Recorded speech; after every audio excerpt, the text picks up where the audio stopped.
교독하겠습니다. 제가 먼저 읽겠습니다. 미리암이 그들에게 화답하여 이르되 너희는 여호와를 찬송하라. 그는 높고 영화로우심이요 말과 그 탄자를 바다에 던지셨음이로다 하였더라.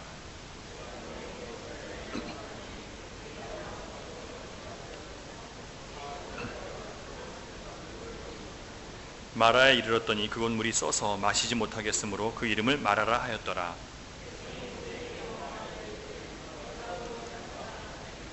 모세가 여호와께 부르짖었더니 여호와께서 그에게 한 나무를 가리키시니 그가 물에 던지니 물이 달게 되었더라. 거기서 여호와께서 그들을 위하여 법도와 율례를 정하시고 그들을 시험하실세.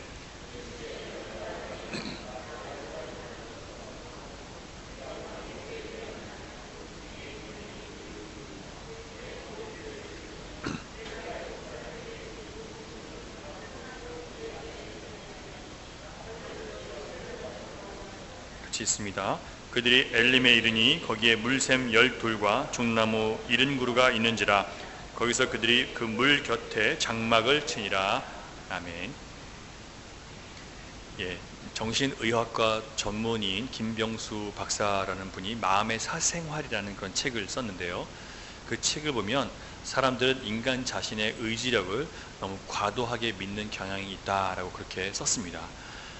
그래서 자기 의지력을, 인간의 의지력을 과도하게 믿는 사람들은 다른 사람들이 이런 지적을 쉽게 한다는 거예요. 너는 의지가 약해서 살을 못 빼는 거야. 너는 의지가 약해서 담배를 못 끊는 거야. 그깟 마음의 병쯤은 의지력만 있으면 얼마든지 날려버릴 수 있는데 너는 의지가 없어서 그래 라고 그런 말을 쉽게 한다고 얘기를 합니다. 김병수 박사는 이런 말을 쉽게 내뱉어 버리는 그런 사람들, 그런 사람들, 의지를 우리가 마음대로 발휘할 수 있다고 생각하는 사람들, 과연 이 말이 진실일까? 답은 그렇지 않다라고 그렇게 기록합니다. 오히려 의지력만 있으면 다 할 수 있다라는 그런 말 때문에 사람이 괴로운 일이 많다는 거예요. 예를 들면 인간은 원래부터 의지력만 갖고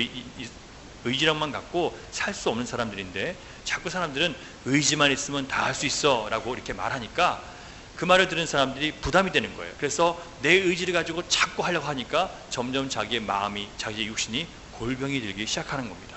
그래서 마음의 고통을 호소하는 거예요. 그러면 여러분, 너도 할 수 있다라고 격려하는 것은 좋지만 내가 해보니까 다 되더라. 그러니까 너도 맘만 먹으면 다 할 수 있다. 네가 안 되는 것은 네 마음이 약해 빠져서, 네 의지가 약해서 그런 거다라고 함부로 말하지 말라라고 이렇게 조언을 합니다. 성경적으로도 저는 맞는 얘기라고 생각합니다. 왜냐하면 인간의 의지는 하나님이 만드신 첫사람 아담 안에서 이미 타락한 의지를 갖고 있어요. 지난주에 말씀드린 것처럼 사람이 선하고자 하는 의지가 있어요. 그죠? 예수를 믿고 나면 이제는 선하게 살고 의롭게 살고 좀 용서하며 살고 좀 너그럽게 살고 착하게 살겠다는 마음을 가져요. 근데 막상 현실에 들어가면 여전히 나는 뭘 따르고 있어요? 내 악한 성격, 내 옛 습성, 내 옛 가치관을 따라서 그렇게 살아가고 있는 거예요. 감정 조절을 좀 이제 잘해서 사람들에게 예수 믿는 사람처럼 좀 좋은 인상 보여주고 살자라고 결심을 했어요. 규칙적인 운동을 해서 건강을 좀 잘 지키고 밤늦게 야식을 먹거나 기름진 음식을 먹지 않고 이제 흡연과 음주를 좀 삼가하고 그런 것들을 다 잘 알고 있어요. 그런데 그런 것도 결단까지 했어요. 하지만 내 육신은 그 하지 말아야 할 것들을 너무나 편안하게 또 하고 있는 자신을 발견하는 거예요. 이게 바로 우리의 의지가 선한 의지가 아니라 이미 타락해서 악한 의지가 되었다는 그런 뜻입니다. 그래서 여러분, 우리 안에 하나님께서 주신 선한 의지가 있고 또 악한 의지가 있어요. 근데 옛사람의 의지는 타락해서 악한 의지인데 그 악한 의지가 우리를 끌고 갈 때가 더 많아요. 그리고 그 의지가 우리를 끌고 갈 때 우리의 육신은 더 쉽게 반응해요. 왜냐하면 그게 익숙하기 때문에요. 여러분, 화를 참는 것은 성을 지키는 것보다 어렵다고 잠언 저자가 얘기해요. 이 분노를 참는 것은 성을 지키는 것보다 어렵대요. 근데 여러분, 분노를 내는 것은 저절로 돼요. 그렇지 않던가요, 여러분? 화를 내는 것은 저절로 돼요. 그게 뭐냐면 우리의 의지가 악하다는 얘기예요. 선한 것을 하려고 하면 온몸이 거부하고 악한 것을 할 거는 그냥 쫓아간다는 얘기예요. 그래서 신자는 자신의 옛사람의 의지가 있다는 것을 알고 이제는 예수 그리스도를 따라서 새 사람이 우리 안에 있는데 새로운 사람이 우리를 끌고 가는 성령을 따르는 새로운 의지를 우리가 반드시 따라가야 된다는 것을 배우는 거예요. 그래서 옛 습성을 우리는 반드시 벗어나야 됩니다. 나는 생긴 대로 산다는 말을 신자가 해서는 안 되는 이유가 거기 있어요. 왜냐하면 하나님은 우리가 변할 수 없는 우리들을 변화시키기를 원하세요. 물이 포도주가 되는 것은 물의 성분이 바뀌고 모든 내용이 바뀌는 거예요. 화학 성분이 바뀌는 거예요. 이 놀라운 변화가 우리 안에 일어나는 것, 물이 포도주가 되는 것처럼 주님은 우리가 변할 수 없는 사람인데 완전히 다른 것으로 변화시키겠다는 거예요. 기적이라는 거죠. 주님은 우리를 변화시키시겠대요. 근데 우리가 인간은 안 변해, 우리는 못 변해 이렇게 해버리면 안 되는 거예요. 여러분 이게 어느 면으로는 맞아요. 왜냐하면 우리의 이 육신은 계속 그 상태, 그 옛 모습과 옛 가치관을 가지고 있어요. 하지만 우리가 새로운 피조물이 돼서 예수를 믿고 나면 우리는 성령이 들어오시면 새로운 피조물이 안에 생겼단 말이에요. 그래서 옛날과 다른 선한 의지들이 안에 생겼어요. 그걸 따라가는 그 사람이 바로 이제는 새 사람인 거예요. 근데 우리는 옛 사람을 쫓아가면서 이 새 사람과 갈등하고 살아가는데 자꾸 우리는 옛 습성이 익숙해서 그것을 쫓아가는 거예요. 그거를 훈련시키기 위해서 하나님은 우리를 광야로 집어넣으시는 거예요. 새로운 사람이니까 새롭게 살라는 거예요. 로마서 12장 1절과 2절을 보면 사도 바울은 너희 몸을 하나님이 기뻐하시는 거룩한 산 제물로 드려라 라고 그렇게 명령합니다. 이것이 너희가 드릴 영적 예배다라고 말씀을 해요. 여러분 하나님이 기뻐하시는 거룩한 산 제물로 드리라는 것은 전에는 우리가 내가 원하는 대로 내가 뜻한 대로 살아갔어요. 근데 이제는 내가 하나님께 나를 드린다는 것은 하나님이 기뻐하시는 것이 무엇인지 성경을 통해서 배우고 내가 내 안에 성령께서 나를 이끄시는 방향으로 나를 쫓아가는 거예요. 내가 쫓아가는 거예요. 그러면 내가 그것을 쫓아가지 않고 싶어하는 옛 사람, 그것은 이제는 뒤로 물러가고 새 사람, 하나님을 쫓아가는 새 사람이 내 안에서 역사하기 시작하는 거예요. 이게 바로 새로운 피조물이 살아가는 방식이에요. 그래서 내가 예수를 믿고 내가 전에 살던 방식대로 사는 게 아니라 전에 가지고 있던 가치관대로 사는 게 아니라 이제 그것을 부수고 하나님이 말씀하신 대로 쫓아가는 것이 바로 새로운 사람의 모습이에요. 교회를 다니고 예수를 믿는다는 것은 이런 삶의 구체적인 내용과 목적과 변화가 우리에게 요구되어지는 것, 그것이 바로 진짜 신자가 되어가는 과정 중에 하나입니다. 그러니까 우리가 거기에 순종하면서 살아갈 때 하나님께서 우리에게 말씀하시는 것, 요구하시는 것을 순종하면서 살아갈 때 하나님의 말씀이 그 말씀이 우리에게 인도하시는 복된 삶이 열리게 되어 있는 거예요. 그러니까 우리가 앉아서 주님 복 달라고 아무리 외쳐봤자 복이 오는 게 아니라 이미 예수 그리스도 안에서 우리에게 복을 주셨단 말이에요. 그래서 하나님이 이제 우리에게 주시는 복은 우리가 예수 그리스도께서 우리에게 주신 말씀, 하나님의 은혜를 따라 살아가는 그 삶을 통해서 우리의 길을 열어가시는 거예요. 그게 여러분 복받은 삶이에요. 여러분 복을 받기 원한다면 여기 앉아서 여러분이 원하는 소원을 아무리 빌어봤다 소용없어요. 그게 복이 아니에요. 그걸 여러분 응답 받았다고 해서 그게 복이 아니에요. 복은요, 여러분이 예수 그리스도의 말씀 안에서 그 말씀을 따라가는 그 삶 자체가 복받은 삶이에요. 그렇게 살아가면 여러분 길이 열리게 되어 있어요. 여러분 우리를 둘러싸고 있는 모든 닫힌 것들이 하나씩 하나씩 열리게 되어 있어요. 그걸 열어달라고 기도하지 마시고 여러분 어떻게 사시라고요? 먼저 주님이 주신 말씀을 여러분 붙잡으시고 내가 그 안에 나를 녹여가는 거예요. 여러분 오늘 본문을 통해서 우리는 하나님이 세상의 노예로 살았던 우리를 어떻게 하나님의 백성으로 변화시켜 가시는지를 배울 수 있게 됩니다. 하나님은 하나님을 거역하기에 익숙한 우리 각 사람의 기질을 치료하시는 하나님이십니다. 여러분 사람의 기질은요 그 얼굴 생김이 다른 것처럼 다 기질이 달라요. 그래서 기질을 연구하는 사람들은 서로의 기질을 잘 연구하고 배워서 그 사람의 기질에 맞게 대우해줘서 서로 싸우고 다투지 말고 조화롭게 살아가라 그렇게 가르쳐줍니다. 그래야 가정이 평안하고 관계가 원만해진다고 그렇게 가르칩니다. 그러나 여러분 사람들은요 이 기질 자체가 바뀌지 않으면 결코 인간은 고통과 갈등과 서로 원망하는 것에서 벗어날 수 없다는 것을 모르고 있어요. 여러분 기질이 바뀌지 않으면 절대 인간은 고통에서 못 벗어나요. 왜 그것이 불가능하냐면 불행하게도 인간 안에는 각기 다른 기질을 하나로 묶어줄 수 있는 힘이 없어요. 우리 안에는요. 가끔 강력한 독재자가 그 힘을 가지고 밑에 있는 사람들 다 억눌러서 서로의 기질을 발휘하게 못하게 해서 자기 밑에서 하나가 되게 할 수 있어요. 하지만 정말 이 밑에 있던 사람이 결국은 이 거역과 반항하는 기질이 있는 이 인간들은요 결국 그 위에 있는 사람을 둘러 엎어서 자기가 또 그 위에 올라가는 거예요. 그러니까 잠시 힘으로 누르는 것뿐이지 진짜 어떤 하나의 힘 안에서, 절대적인 힘 안에서 우리가 조화되고 일치되는 법은 없어요. 인간은 불가능해요. 왜냐하면 각기 다르기 때문에, 그리고 각기 다른 자기의 기질을 끝까지 주장하기 때문에 절대 녹지 못하는 거예요. 일치가 안 되는 거예요. 여러분, 이것을 가능하게 하시는 분이 바로 하나님이십니다. 그래서 하나님은 이 수많은 기질을 가진 각기 다른 하나님의 백성들, 그들을 한 길로 가게 하시기 위해서 그들에게 뭘 주셨어요? 그들을 홍해를 건너게 하신 다음에 그 전에, 홍해를 건너기 전에 10가지 재앙을 통해서 홍해 앞에 온 다음에, 그때부터 홍해를 갈 때까지 뭘 주셨냐면 구름 기둥과 불 기둥을 주셨어요. 여러분, 구름 기둥과 불 기둥을 쫓아가는 한 이스라엘 백성들은 한 길로 가게 돼 있어요. 구름과 기둥과 불 기둥이 멈추면 그들은 멈췄고, 일어나서 올라가면 다시 쫓아갔어요. 무슨 얘기냐면 구름 기둥과 불 기둥은 성령님의 인도하심을 얘기해요. 성령님의 인도하심을 따라가는 사람들은 반드시 일치와 조화를 이룰 수 있어요. 여러분, 우리는 각기 다른 기질을 갖고 있어요. 그것을 하나로 묶을 수 있는 분은 오직 한 성령 안에 우리가 복종할 때만 가능해요. 여러분, 교회가 하나 되기를 원하십니까? 교회 하나님의 은혜와 사랑이 넘치길 원하십니까? 그러면 우리 모두가 성령께 복종하기 위해서 내 기질을 녹여나가는 연습들이 필요해요. 내가 내 기질을 녹여서 성령님을 쫓아가지 않고 교회가 하나 되는 것은 있을 수 없어요. 아무리 여러분이 주님 교회가 하나 되게 되라고 기도해도 우리가 성령님을 따라가는 각자의 노력이 없이는 교회는 하나가 될 수가 없는 거예요. 오늘 본문에서 우리가 그리스도인이 되기 위해서 반드시 우리의 기질을 넘어서야 된다는 것을 배우게 됩니다. 15장 전체에서 모세와 미디안이 찬양을 해요. 왜냐하면 하나님께서 홍해를 갈라서 엄청난 기적을, 압도적인 기적을, 길이 없었잖아요. 앞에는 홍해가 있고 뒤에는 이 이집트 군인들이 무섭게 쫓아왔어요. 길이 없어요. 그런데 그 홍해의 바다에 길을 내시는 거예요. 없는 길을 내시는 거예요. 여러분, 왜 그렇게 극적인 상황으로 몰고 가셨을까요? 왜 하나님은 우리의 인생 길을, 우리의 신자의 길을 데리고 가실 때 좀 편안하고 쉬운 길로 보내지 않으시고 이렇게 아슬아슬하고 위태한 길로 우리 이끄시란 말이에요. 왜 그러셨을까요?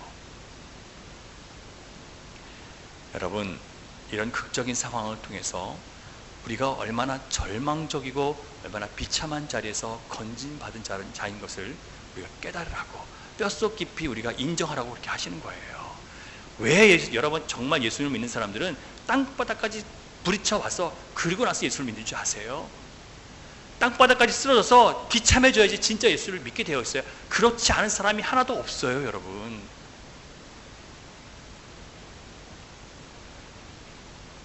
그걸 통해서 뼛속까지 내가 이렇게 비참한 곳에서 구원받았다는 것을 깨닫게 하시는 거예요. 여러분, 이 상황을 보세요. 뒤에서는 군인들이 쫓아오죠. 앞에서는 바다가 앞으로 가도 죽고 뒤로 가도 죽어요. 멈춰 있어도 죽어요. 아무것도 할 수 없는 상황이에요. 여러분, 우리가 하나님의 도우심이 없이는 이런 상황이라는 것을 우리가 알아야 돼요. 이제는 죽었구나. 이제는 끝이구나. 내가 할 수 있는 것은 아무것도 없구나. 그게 바로 우리의 영적인 상태예요, 여러분.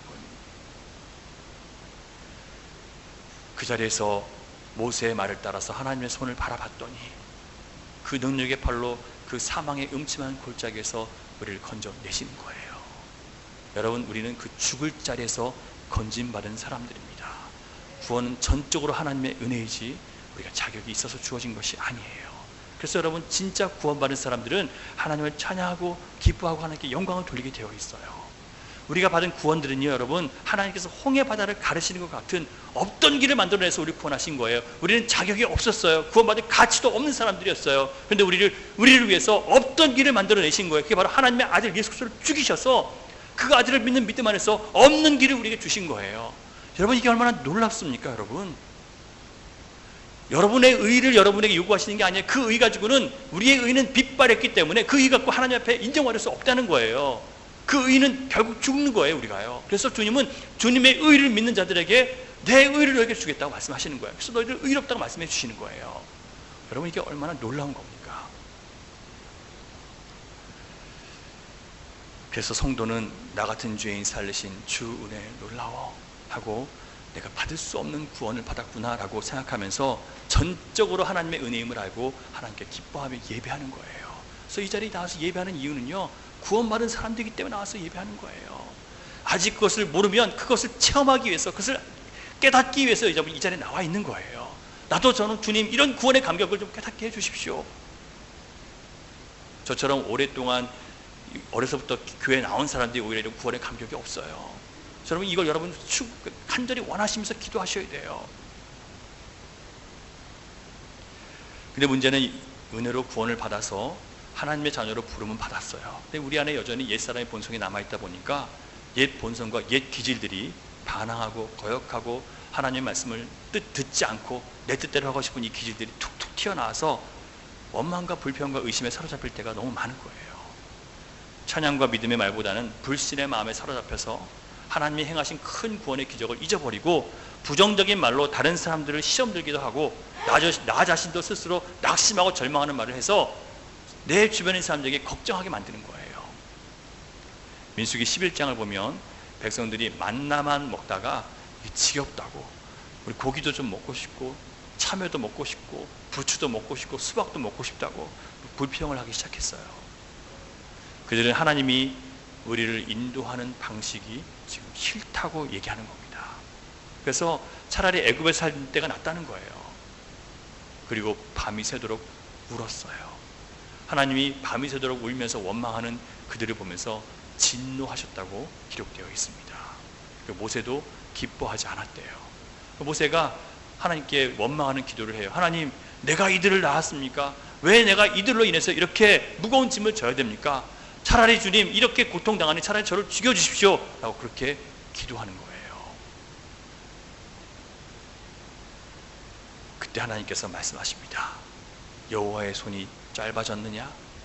내가 이제 내 말이 네게 응하는 여부를 보리라. 하나님께서 한 달 동안 이 이스라엘 백성들에게 고기를 먹이시겠대요. 그랬더니 모세가, 하나님, 그게 말이 되는 얘기입니까? 200만이 되는 사람은 어떻게 이 광야에서 고기를 먹입니까? 하나님께서 어떻게 하세요? 하늘로부터 동풍이 불어서 메추라기 떼가 앉아 그냥 땅에 몇 겹이 그냥 땅에 앉는 거예요. 그래서 그들은 하나님 말씀대로 진리대로 고기를 먹습니다. 오늘 본문 22절에서 똑같은 모습을 보게 돼요. 하나님의 큰 구원을 통해서, 홍해가 갈라지는 큰 구원을 통해서 감격하고, 이게 우리가 받은 구원입니다. 이제는 우리 하나님 앞에서 너무나 행복합니다. 이제는 모든 게 다 감사와 찬양밖에 없습니다. 주님 기쁩니다 라고 이렇게 얘기했다가 금방 사흘 만에 물이, 사흘 동안 걸어가는데 물이 없으니까 이 가지고 있는 가죽 부대에 물이 점점 줄어들고, 그러니까 점점 불평이 생기기 시작했어요. 그러다가 터져 나온 것은 수르 지역의 광야에 가서 마라라는 지역에 들어갔어요. 그런데 거기서 물을 발견했어요. 그래서 물을 마시려고 했는데 물이 어때요? 써서 못 먹는다는 거예요. 그런데 여러분, 여기서 우리가 주목해야 할 사실이 있어요. 지금 이스라엘 백성들은 누가 거기까지 인도했어요? 구름 기둥과 불 기둥을 따라 거기 갔어요. 그럼 누가 그렇게 인도하신 거예요? 하나님의 성령이, 하나님이 그들을 그렇게 인도하신 거예요. 14장을 보면 이스라엘 백성들이 출애굽하자마자 구름 기둥과 불 기둥이 낮에는 해를 가리고 밤에는 추위를 녹여주고 어둠을 밝혀주면서 이스라엘 백성들을 인도했어요. 이것은 하나님의 구원은 전적으로 성령의 역사라는 것을 가르쳐주는 내용이기도 해요. 그런데 왜 성령의 인도하심이 3일 동안이나 물 없는 광야를 지나게 하시냔 말이에요. 왜 가죽주머니에 물은 떨어지고 점점 불안과 피곤에 지쳐가게 그냥 내버려 두시냔 말이에요. 왜 하나님이 그렇게 하시냔 말이에요. 이해가 되세요, 여러분? 게다가 어렵게 물을 찾았어요. 찾은 물이 어때요? 써서 못 마셔요. 여러분, 왜 우리가 예수 그리스도를 따라 나왔는데, 왜 하나님을 믿겠다고 따라 나왔는데 신자의 인생은 이렇게 쓰고 고달픈 거냐 말이에요. 재밌는 것은 성경에서는 마라의 쓴 물이라고 얘기를 했는데 마라 자체가 쓰다는 뜻이에요. 홍해를 건넌 후에 처음 장막을 친 곳이 바로 이 마라인데, 쓰다, 괴롭다. 주님을 따라 나왔더니 어떻게 해요? 인생이 쓰다, 괴롭다 해요. 여러분, 우리는 어떻게 생각해요? 주님 따라 나오면 쫙쫙 그냥 형통하고 길이 쭉쭉 열리고 잘 될 거라고 생각하고 나왔어요. 내가 원하는 대로 다 될 거라고 생각했어요. 근데 어때요? 이거 내가 원하는 대로 하나도 안 해주시는 거예요.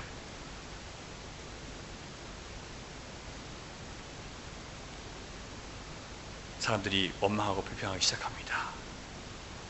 우리가 이 고생하려고 하나님 따라 나왔는 줄 아십니까?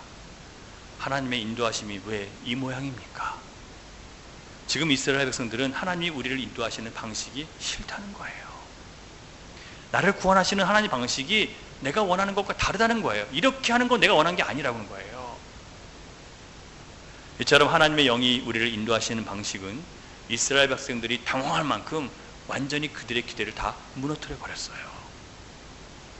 여러분, 예수를 믿으면서 여러분의 개인적인 인간적인 기대가 무너졌다면 여러분, 주님께서 주님을 바르게 지금 쫓아가고 있는 거예요. 여러분 자신의 욕심과 모든 인간적인 기대들이 다 무너져야 돼요. 그래야 예수님을 바르게 믿을 수 있고 원망과 불평이 그칠 수 있어요.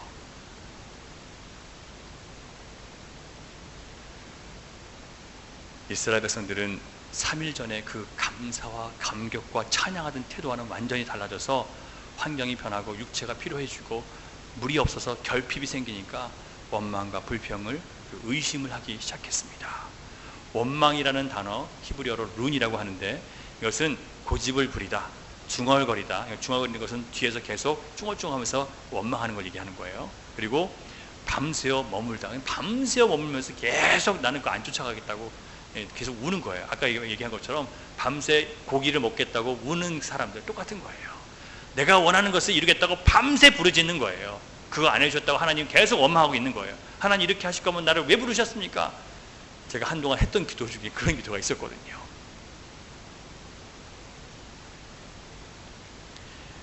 내가 예수를 믿고 목사가 됐으면 주님 먹고 사는 게 좀 걱정하지 않고 살게 해주셔야 되는데 왜 맨날 이거 걱정하고 살게 하십니까? 내가 주님 따라 나왔으면 모든 게 만세 형통될 줄 알았는데 이게 무슨 꼴입니까? 여러분, 제가 그런 기도를 하고 있었던 거예요. 목사가 됐음에도 불구하고 아직 하나님의 그 의의를 모르고 가는 거예요. 여러분, 이스라엘 백성들은 하나님의 압도적인 능력을 계속해서 목격했습니다. 기적을 체험했어요. 근데 그 기적이 그들에게 믿음을 주었나요? 아니에요. 여러분 그렇게 생각하죠? 기적을 나에게 보여주면 내가 믿겠다고. 아니요. 여러분, 작은 역경이나 조그만 문제에 부딪힐 때마다 우리의 이 기질은 불평과 원망과 의심을 그리고 거역을 그렇게 쫓아가도록 그렇게 되어 있습니다. 하나님이 잘해주시면 좋다고 떠들다가 조그만 어려움이 찾아오면 바로 불평과 원망과 의심으로 빠져드는 아주 변덕스럽고 신실하지 못한 기질이 바로 우리의 기질입니다.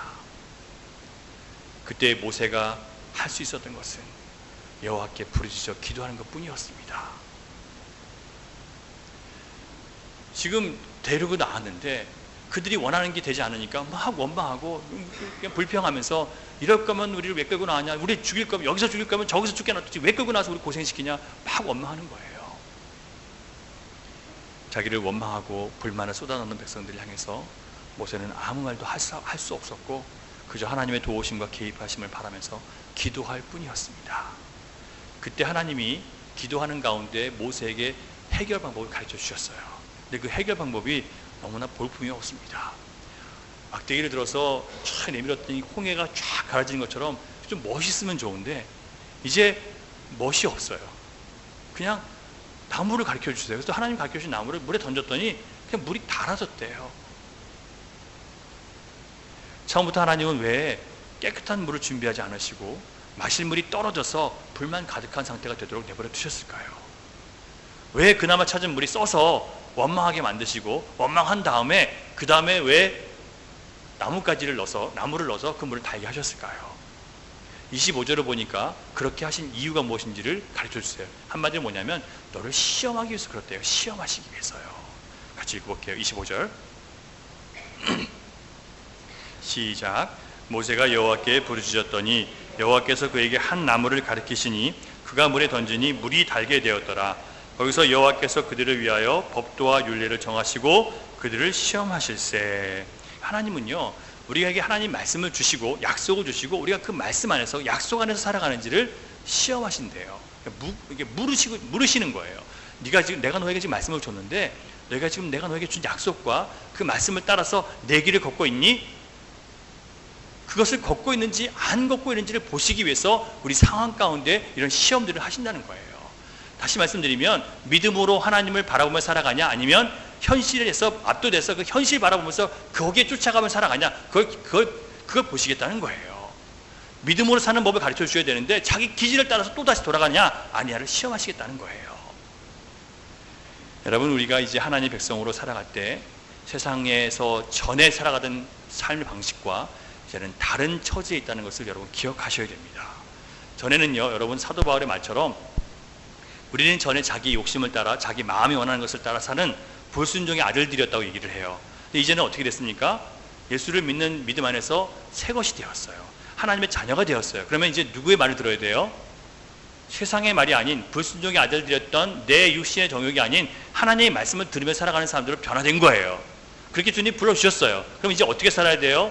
하나님의 말씀을 따라가는 삶을 살아내야 되는 거예요, 우리가요. 전에는 그것 때문에 하나님 책망하지 않았어요. 하지만 이제는 책망하세요. 여러분이 하나님의 자녀인데 하나님의 자녀의 길을 따라가지 않다면, 말씀을 듣지 않다면 책망을 받으시는 거예요. 그게 우리 인생 가운데 주어지는 쓰디쓴 물들이에요. 그건 또한 동시에 그것은 시험이기도 해요. 뭘 보시기 위한 시험이에요? 우리가 우리의 옛 기질을 가지고 살아가냐, 아니면 믿음으로 새로운 삶을 살아가냐는 걸 시험하시는 거예요. 왜냐하면 우리에게 영원권에 이르는 믿음을 갖게 하시기 위해서 시험을 하시는 거예요. 너무나 가짜 믿음이 많기 때문에 가짜 믿음인지 진짜 믿음인지를 구분해 내시겠다는 거예요, 하나님께서요. 하나님께서 자기 백성을 시험하셔서 정말 순종하는지 아닌지, 그 신앙이 진짜인지 가짜인지를 드러내십니다. 여러분, 믿음이라는 것은 그냥 믿는다고 내가 생각하는 것이 믿음이 아니에요. 우리는 내가 믿어 그러면 믿음인 줄 아는데, 성경이 말씀하시는 믿음이라는 것은요, 내가 어떤 것을 듣고 깨달은 것을 통해서 저게 하나님 주신 말씀이구나, 나 저거 믿을게 라고 여러분 마음으로 받아들이는 거예요. 그 다음에 마음으로 받아들인 다음에 내 감정이 움직여, 이제는 그러면 저 말씀이 이렇게 말씀대로 살아가야 되는구나 라고 해서 내가 예를 들면 낮은 자리에 서기도 하고 다른 사람을 섬기는 자리에 서기도 해요.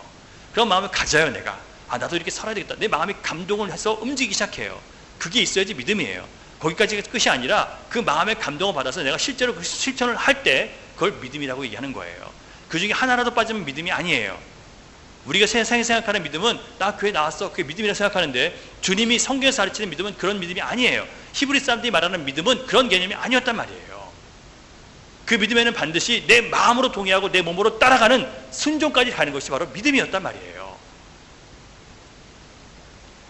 하나님께서는 자기 백성들을 시험하셔서 그 믿음이 머리에만 있는 시험인지 믿음인지, 감정만 따라가는 믿음인지, 진짜 실천으로 움직이는 믿음인지 그것을 시험하시겠다는 거예요. 결국 하나님은 우리를 시험하시는 이유가 우리가 말씀을 듣고 그들은 말씀대로 순종해서 내가 몸으로 따라하고 있느냐를 시험하시는 거예요. 이 시험으로 인한 시련을 통해서 인내와 순종이 우리에게 있게 만드시고, 자기 부인을 할 수 있는, 자기 기질을 넘어서는 힘을 기르도록 하나님이 그렇게 역사하시는 거예요. 이게 하나님의 뜻입니다, 여러분. 우리는 예수 믿고 내가 원하는 소원과 바람들을 얻는 것을, 그걸 신앙이라고 생각하는데, 하나님의 생각은 달라요. 우리를 데려다 놓고 뭘 가르친다고요? 하나님의 뜻이 우리 삶 가운데 이루어지는 것을 가르치시는 거예요. 하나님의 성품이 우리 성품이 되기를, 하나님의 마음이 우리 마음이 되도록 가르치시는 거예요. 근데 우리가 뭘 생각하고 있어요? 내 소원과 바람을 이루는 것을 신앙으로 생각하고 있는 한, 하나님과 우리 사이는 끊임없이 갈등 가운데 있을 수밖에 없는 거예요. 하나님의 길을 안 열어주세요. 그러니까요.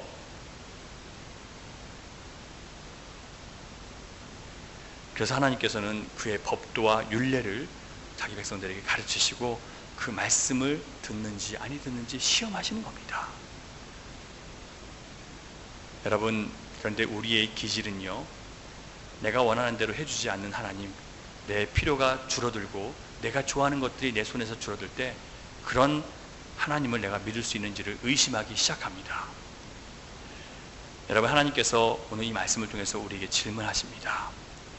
내가 내 능력으로 네 삶에서 네가 원하는 것을 다 이뤄주고 네 뜻대로 다 된다는 것을 보여주려고 하는 것이 아니라, 네 삶 가운데서 이제부터는 내 뜻이 이루어진다는 것을 내가 보여주기를 원한다.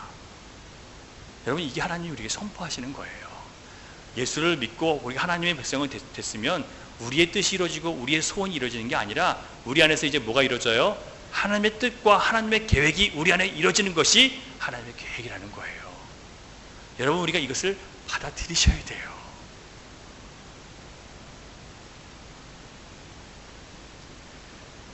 여러분, 우리가 바라는 대로, 우리가 기대했던 대로 주님이 우리를 인도해 주지 않으십니다. 우리가 바라는 대로 되지 않고 내 뜻대로 이루어지지 않을 것이라고 주님이 오늘 말씀을 통해서 우리에게 보여주셔요. 하나님을 따르는 길이, 성령을 따르는 길이 네 뜻이 이루어지는 길이 아니야. 네 주머니가 오히려 줄어들 수 있고 네 생명과 같은 물이 점점 줄어들 수 있는 경험을 할 수도 있어. 네가 그것이 보물이라고 발견해서 붙잡았는데 그것이 썩은 물이 될 수도 있어. 그래도 네가 나에게 예배를 할 수 있겠니? 그래도 여전히 나는 너의 찬양을 받기 합당한 그 하나님이라는 것을 너는 인정할 수 있겠니? 라고 물으시는 거예요. 그런데 우리의 기질은 내가 원하는 대로 해주지 않는 하나님, 내 필요가 줄어들고 내 좋아하는 것들을 손에서 줄어들게 하시는 하나님, 그런 하나님은 나는 믿을 수 없습니다. 이게 바로 우리의 기질이에요. 우리의 삶에서 우리가 좋아하는 것을 거두어 가시는 하나님은 믿을 만한 하나님이 아니십니까, 여러분?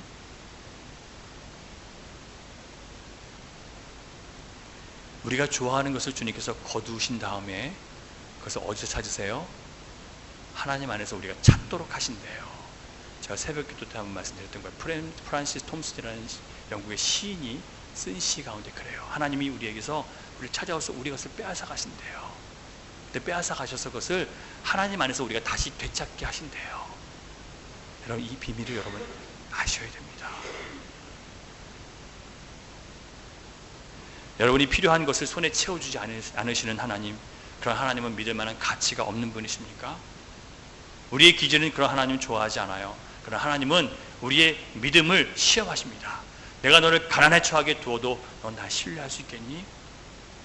네가 건강을 잃고 물질을 잃고 원하는 대로 일이 풀리지 않아도 여전히 난 너의 하나님 맞니?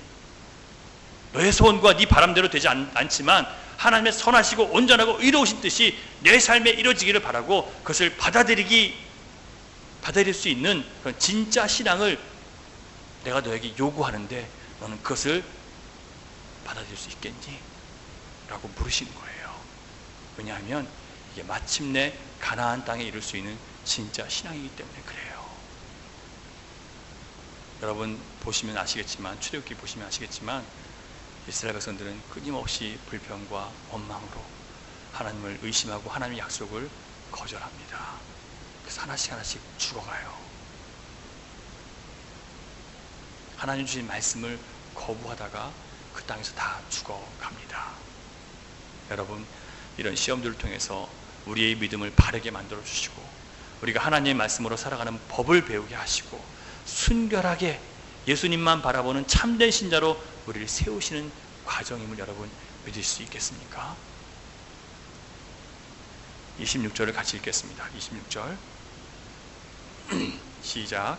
이르시되 너희가 너희 하나님 나 여호와의 말을 들어 순종하고 내가 보기에 의를 행하며 내 계명에 귀를 기울이며 내 모든 규례를 지키면 내가 애굽 사람에게 내린 모든 질병 중 하나도 너희에게 내리지 아니하리니 나는 너희를 치료하는 여호와임이니라. 아멘. 여러분, 하나님께서는요 우리의 병을 치료해 주시기를 원하십니다. 이 세상에 어떤 질병도 우리가 갖지 않기를 원하세요. 그런데 그렇게 하지 않으려면 먼저 뭘 해야 돼요? 우리가 여호와의 말을 들어서 순종해야 돼요. 하나님 보시기에 의를 행해야 되는 거예요. 이제는 하나님의 자녀니까 하나님이 우리에게 말씀하신 바를 따라가는 거예요. 넘어지기도 하지만 그 방향을 의를 향해서 계속 가시는 거예요. 그렇게 할 때 하나님께서 이 세상의 곤고와 쓴맛이 더 이상 우리를 괴롭히지 않도록 하시겠다고 약속해 주시는 겁니다. 여러분, 하나님은 우리가 예수를 믿고 우리의 육신이 편안하고 우리가 원하는 현실의 필요를 채워감으로 거기서 만족하면서 사는 것만을 우리에게 원하시지 않아요. 하나님은 쓴물과 같은 세상을 살아가면서 우리가 겪게 되는 인생의 고통과 괴로움에서 벗어나는 것, 그것을 주님이 그냥 원하시는 게 아니에요. 먼저 주님이 원하시는 것은 하나님이 우리에게 정하신 법과 계명을 따라서 주님이 가르쳐주신 길을 따라 사는 의로운 사람이 되는 것을 원하세요. 우리가 그 길을 따라가면 질병으로부터 우리를 고치시고 삶의 문제와 위협으로부터 고통에서 삶의 많은 문제에서 우리를 보호하시겠다고 약속하신 거예요. 먼저 우리에게 뭘 요구하세요? 하나님의 자녀답게 살라고 요구하시는 거예요. 그러므로 하나님의 요구에 우리가 순종하느냐 아니냐, 오늘 우리의 신앙이 온전한지 아닌지를 구분하는 표준이 되는 겁니다. 우리는 이처럼 하나님의 인도하심을 거역하고 반항하고 원망하는 기질을 가진 사람들입니다. 하나님은 우리의 이런 악한 기질들을 고치시는 분이십니다. 그 악한 기질을 고치시기 위해서 하나님은 우리에게 쓴물, 곧 인생의 여러 가지 결핍과 문제와 고통으로 우리 앞길의 어려움을 허락하실 수밖에 없는 것입니다. 그리고 그 쓴물을 고치시기 위해서 하나님이 방법을 주세요. 어떻게 해요? 기도할 때, 그들이 하나님 앞에 부르짖어 기도할 때, 절망 가운데 기도할 때 하나님 앞에 하나님께서 쓴물을 고치시기 위해서 하신 일은 나무를 물에 넣으라고 하시는 겁니다. 하나님이 나무를 주셨다는 것은 우리 스스로는 이 고달프고 쓰리쓴 인생을 고칠 방법이 없다는 거예요. 하나님이 손을 쓰셔야 된다는 거예요. 여러분 아무리 애쓰고 수고하셔도 여러분이 당하는 인생의 고통에서는 우리 힘으로는 벗어날 수가 없습니다. 열심히 일해서 먹고 사는 문제를 어느 정도 해결할 수 있을지 모르지만, 여러분 인생의 본연적인 근본적인 고통의 문제를 우리 해결할 수가 없어요. 그걸 인정하고 하나님 앞에 엎드릴 때 하나님 어떻게 하세요? 손을 쓰세요. 그리고 나무를 하나 보여주십니다. 그 나무를 물에 던졌어요. 그랬더니 쓰리쓴 물이 달게 되었습니다. 여러분 이 나무가 바로 예수 그리스도께서 달려 돌아가신 나무 십자가를 얘기합니다. 십자가는 하나님을 떠나서 자기 기질대로 성격대로 살아가면서 자기 자신과 이웃에게 쓰리쓴 고통이 되어버린 우리 인생들을, 나도 괴롭고 주변 사람들도 고통스럽게 만든 우리들을 주님께서 다시 달게 해주시는 능력입니다. 우리 인생이 쓰디쓴 것은 하나님을 거역하고 무능하고 무기력한 내가 스스로 주인되어 살아왔기 때문에 그렇습니다. 소망이 없는 나에게 소망을 두고 살았기 때문에 우리 인생이 이렇게 쓰디쓴 거예요.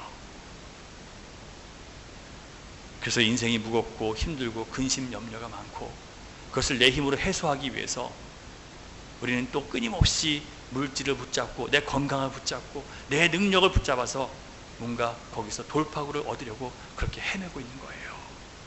여러분 쓰디쓴 인생의 어려움과 시험 앞에서 우리를 영원한 죽음에서 건지신 주님의 십자가 은혜를 바라보지 않고는 여러분 나올 수 있는 사람이 아무도 없습니다. 그래서 하나님은 오늘 우리에게 나무 바로 십자가를 우리에게 또 보여주시는 거예요. 우리가 믿음의 눈을 들어서 날 위해서 죽으신 십자가 예수 그리스도를 바라보지 않으면 우리의 쓰디쓴 인생은 결코 단물이 될 수가 없습니다. 하나님은 우리의 치료자가 되십니다. 우리 각자가 하나님을 떠나 살면서 갖게 된 모든 악함 생각과 나쁜 습관과 기질들을 능히 고치시는 치료자가 되시는 분이십니다. 여호와 하나님은 우리의 모든 질병으로부터 우리를 자유하게 하시고요, 죽음과 죄의 권세로부터 인생의 모든 문제로부터 우리를 깨끗이 씻어줄 수 있는, 치유하실 수 있는 진정한 우리의 치료자가 맞으십니다. 그런데 그것을 여러분 우리가 체험하려면 우리 인생 가운데 하나님이 허락하시는 시험 속에서 먼저 나를 하나님의 말씀과 뜻에 복종시키는 그런 자기의 내어드림이 우리에게 있어야 할 것입니다. 많은 사람들이 자기 소원의 성취를 위해서 하나님 앞에 나오지만 하나님을 거역하고 반항하고 자기 뜻대로 하고자 하는 패역한 기질을 고침받기 위해서 하나님 앞에 나아가야 한다는 사실을 모르고 살아갑니다. 여러분 우리가 왜 주님 앞에 나와야 된다고요? 우리 소원, 우리 바람, 문제를 해결하기 위해서 나오는 게 아니라 나의 악한 기질을 고침받기 위해서, 나의 악한 습성을 고침받기 위해서 하나님 앞에 부르짖어 기도해야 된다는 얘기예요. 여러분 원래 우리는 일단 내가 한번 생각하면 끝까지 갈 때까지 가보는 습성들을 가졌어요. 그동안 얼마나 많은 시간을 낭비했습니까? 얼마나 많은 물질을 허비했습니까? 얼마나 주변 사람들을 괴롭히고 상처 입혔습니까? 얼마나 하나님의 징계를 받느라고 내 몸이 상하고 정신이 망가졌습니까? 이로 인해서 수많은 사람들이 인생의 쓴맛을 보는 거예요. 그러나 우리에게는 그 고통에서 우리를 건지시기 위해서 주신, 하나님이 주신 나무가 있어요. 바로 나무 십자가, 예수 그리스도의 희생, 죽음. 가장 복받은 사람은 하나님의 말씀이 아니라고 하면 돌이키는 사람들, 가장 복받은 사람들입니다. 순종 없음은 믿음이 없음을 말해요. 옳은 말이라고 생각되면 더 반항하는 것이 우리의 기질이에요. 그러나 새로 돌아온 하나님의 백성들은 일단 맞을 짓을 덜하게 되어 있어요. 왜냐하면 고집스럽게 나가다가 또 하나님이 채찍을 드실 것을 알기 때문에 내가 멈춰서 다시 한번 생각해 보는 거예요. 여러분, 이것이 신자의 위대함입니다. 여러분, 자기 기질을 쫓아가는 사람은 절대 여기서 멈추지 않아요. 하지만 신자는 새로운 피조물은 거기서 멈춰서 자기 길을 다시 한번 돌아볼 수 있어요. 여러분, 꼭 그런 사람들이 되시기를 바랍니다. 하나님의 자녀된 여러분, 이제 다시 예수 그리스도 앞에 나아가서 나를 고쳐주십시오. 내 기질과 내 뜻대로 내 습관대로 살아간 나를 새롭게 해주시옵소서. 나의 반항하는 기질과 내 뜻대로 살고자 하는 이 거역하는 기질, 불평과 원망과 의심하는 기질, 나를 치료해 주십시오. 여러분, 기도하시기 바랍니다. 문제가 풀리지 않고 점점 꼬일 때 모세처럼 하나님 아버지께 겸손히 나아가서 부르짖고 기도해야 하는 것, 그게 문제 해결의 열쇠라는 것을 먼저 아시기 바랍니다. 그러나 그보다 더 중요한 것은 내 힘으로 버티지 마시고 하나님의 말씀 앞에 굴복하는 것이 더 먼저입니다. 여러분, 사람은요 예수님께 순종하지 않아요. 굴복해요. 자기가 버티다 끝까지 거역하다 나중에 굴복하는 거지 순복하는 사람은 별로 없어요. 그러나 하나님의 영의 인도하심을 받는 사람은 내 기질이 잘못된 것을 알고 주님의 치료하심을 여러분 믿고 기도하는 사람들은 그렇게 가지 않을 수 있어요. 이게 우리의 소망입니다. 여러분, 우리는 영과 육이 건강하게 살고 우리 인생이 평안한 가운데 살기를 원하는 마음이 다 있습니다. 그렇게 잘 살다가 천국 가기를 원해요. 여러분, 그런 마음이 있다면 먼저 하나님 말씀을 가까이 하시면서 하나님께 내가 순종해서 하나님의 의를 배워야 한다는 마음으로 여러분 채우시기 바랍니다. 하나님께 불순종하고 거역하고 의심하고 불평하고 원망에 익숙한 내 자신이 먼저 고침을 받아야 함을 알고 치료하시는 하나님께 나를 복종시키는 마음을 가지시기를 다시 한번 부탁드립니다. 여러분, 그 마음을 갖고 살아가면 아무리 광야의 고난 중에서도 하나님께서 이 마지막 절 27절 말씀처럼 엘림, 이것은 큰 나무란 뜻이에요. 많은 사람들이 그 나무의 밑에 있으면 다 쉴 수 있고 다 안식을 얻을 수 있고 다 갈증을 해결할 수 있대요. 누구예요? 예수 그리스도예요. 우리가 우리의 길을 멈추고 돌아서서 주님 앞에 돌아오면 우리 모두 안식을 얻을 수 있고 그 갈증에서 벗어날 수 있다고 약속해 주셨어요. 이 약속을 믿고 우리 예수 그리스도를 향해서 달려가는 주님의 친자녀들 되시기를 주님의 이름으로 축원합니다. 기도하겠습니다. 주님, 감사합니다. 우리를 하나님의 자녀로 하나님의 것으로 불러주셨는데 우리는 여전히 옛사람의 의지를 따라 옛사람의 기질을 따라 살아감으로 하나님을 거역하고 하나님 마음을 아프게 해드렸음을 이제 깨닫습니다. 하나님, 나는 나의 소원과 나의 바람과 나의 뜻을 원해서 주님 앞에 나왔는데 주님은 내가 원하고 바라는 것들 그쪽으로 끌고 가지 않고 내가 싫어하는 쪽으로, 내가 점점 곤비한 쪽으로 끌고 가십니다. 하나님, 도대체 왜 그러십니까? 원망하고 불평했는데 결국 주님, 우리가 하나님의 길을 온전히 알지 못하고 하나님의 길을 온전히 따라가지 못했음을 주님께서 깨닫게 해주셨습니다. 하나님, 이제 돌이키겠습니다.